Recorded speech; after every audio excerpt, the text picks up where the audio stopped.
In this video, we are going to talk about what Biden and his administration just said about the housing crisis that is actually taking place right now in America. Hello family, I'm Sir Ashley, a realtor and investor in North and South Carolina. And let's get into what Biden and his administration just said. I know there's several videos talking about a foreclosure crisis and a housing crisis. The real crisis that's happening with housing here in America is affordability. And the U.S. housing market has been unwelcoming as it's ever been to first-time home buyers. If you've been in the market to buy, whether you're a step-up buyer or a first-time home buyer, you know exactly what I'm talking about. And earlier this summer, the nation's housing supply was 12% lower than it was in 2020.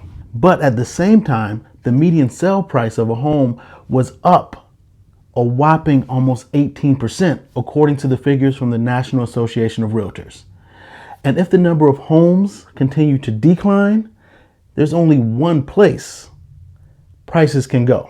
And that's because of supply and demand. A new initiative from President Biden and his administration puts a focus on housing prices and aims to try to limit housing price increases by adding 100,000 affordable homes to the United States market. Stick around to hear the details of his plan and tell me if you think you could benefit from such a plan. So it is a 3-year plan, and in a statement announcing the plan, the White House said the large and long-standing gap between supply and demand of affordable homes for both renters and homeowners makes it harder for families to buy their first home and drives the cost of rent up. Higher housing costs also crowd out other investments families can make to improve their lives, such as investments in education. And you would have to be hiding underneath a rock if you have not seen the increase in pricing and the increase in rents that has taken place over the last handful of years.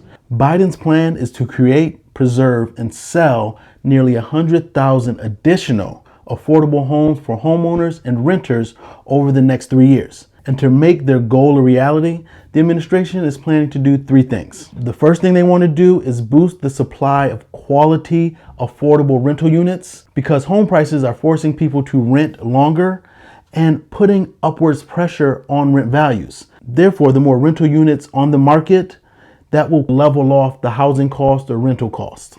And to get more rental units on the market, the Department of Treasury and HUD will restart the HUD's risk sharing program. Now that program simply provides low interest rates to housing finance agencies to provide funds for affordable housing. Also, government-sponsored mortgage companies like Fannie Mae and Freddie Mac are increasing their investments in low-income housing construction and rehabilitation. Also, the Treasury will make almost $4 million available in grants to nonprofit housing groups and community development institutions to provide affordable housing. And the second thing the administration wants to do is to increase the access to manufactured homes and multi-unit properties. Now, the administration is specifically targeting these property types to help buyers find homes for their own. You see, typically, manufactured homes cost less to build because they're built in factories and then installed on site. Additionally, Fannie Mae has backed loans on manufactured housing since 2020, not that long, just last year. And Freddie Mac was recently given the okay to do the same. So the administration wants to increase access so people can get loans on these types of homes. Also, Freddie Mac has been authorized to make more credit available to buyers of duplexes, triplexes, and fourplexes. The updates to the 2 to 4 unit mortgage eligibility requirements will add the availability of rental units in these properties. But this is a huge benefit I see from increasing the mortgage eligibility for 2 to 4 units, is that it will allow for people, homeowners, to use the tool of house hacking and provide wealth building opportunities to the owners of these multi-unit properties, because they'll get to live in one unit and then get the benefit from rental income from renting out the other units. The third thing this plan seeks to do is to keep the new single-family homes out of investors' hands. And I understand that, because during this year's spring quarter, investors bought 1 out of every 6 homes that were sold, according to Redfin. The Biden administration's plan to keep these hungry investors, like myself, away from these new housing units by prioritizing the sale to individual buyers, families, and nonprofits. It aims to do so by giving non-investors the first opportunity to bid on properties that wind up in second chance sales. Now, this isn't new. This has been taking place for years. And typically for HUD homes, investors have a waiting period before they can bid on properties. So investors, don't get freaked out. This is just a continuation of what has been taking place. We've always had that waiting period where nonprofits and owner-occupiers get a chance to bid on properties first. And then after 30 days or so, investors can bid on properties. So now that we've heard what Biden and his administration has said, let's talk about it and address some hard truths. The first hard truth is that new homes will be hard to get. The 100,000 home goal is a great start, and I'm excited that Biden sees that there is a problem, a real serious crisis regarding affordable housing. But like I said, it is only a good start, and it will need to be assisted with other programs and policies. Because according to the National Association of Realtors, the housing supply here in America is short anywhere from 5.5 million to almost 7 million housing units. So even if Biden can get 100,000 units ready in the next 3 years, it'll still just be a drop in the bucket for our housing supply needs. Now, don't get me wrong. I commend and applaud the effort, but I believe we need two things. The first thing being is a larger goal.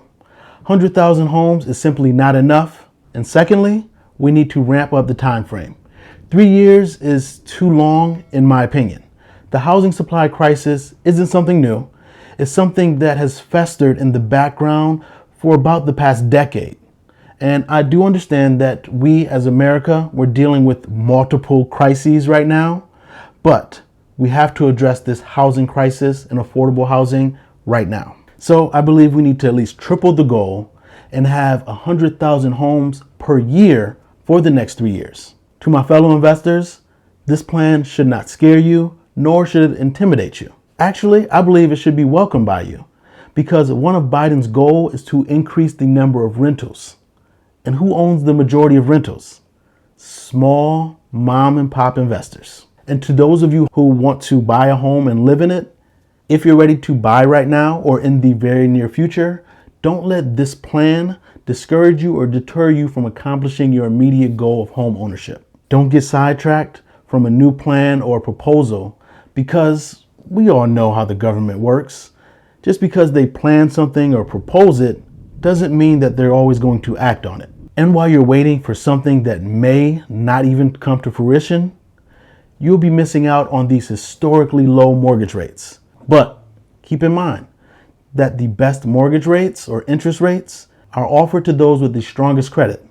So use this time to get your credit in order. Be sure to search on my YouTube page because I have several videos talking about credit, its importance, and how you can improve yours. I'm Sir Ashley, and if you got any value out of this video, go ahead and hit that like button and share it with a colleague. Talk soon.